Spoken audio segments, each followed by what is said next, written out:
สวัสดีครับพี่น้องมื้อนี้มาอบยาพี่น้องอบยาสมุนไพรมาอบยาสมุนไพรกับหมอนิคมเด้อพี่น้องเด้อมื้อนี้เชิญพี่น้องมาอบยาสมุนไพรนี่คือห้องอบสมุนไพรพี่น้องโอ้ยสดชื่นแจ่มใสอ่านี่คือห้องอบสมุนไพรพี่น้องพวกที่เป็นซึมเป็นบ่ซวงเป็นคือจังนอนลุกขึ้นไม่มันเป็นบ่ซวงพี่น้องมาอบยาสมุนไพรหรือว่าพวกใดที่เส้นเอ็นพิการพวกที่ปวดเส้นปวดเอ็นพวกที่ปวดเมื่อยน้ำร่างกาย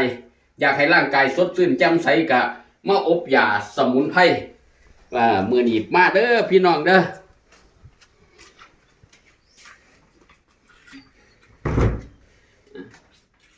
ขอบคุณหลายๆครับพี่น้องที่มาติดตามชมที่มาเบิ่ง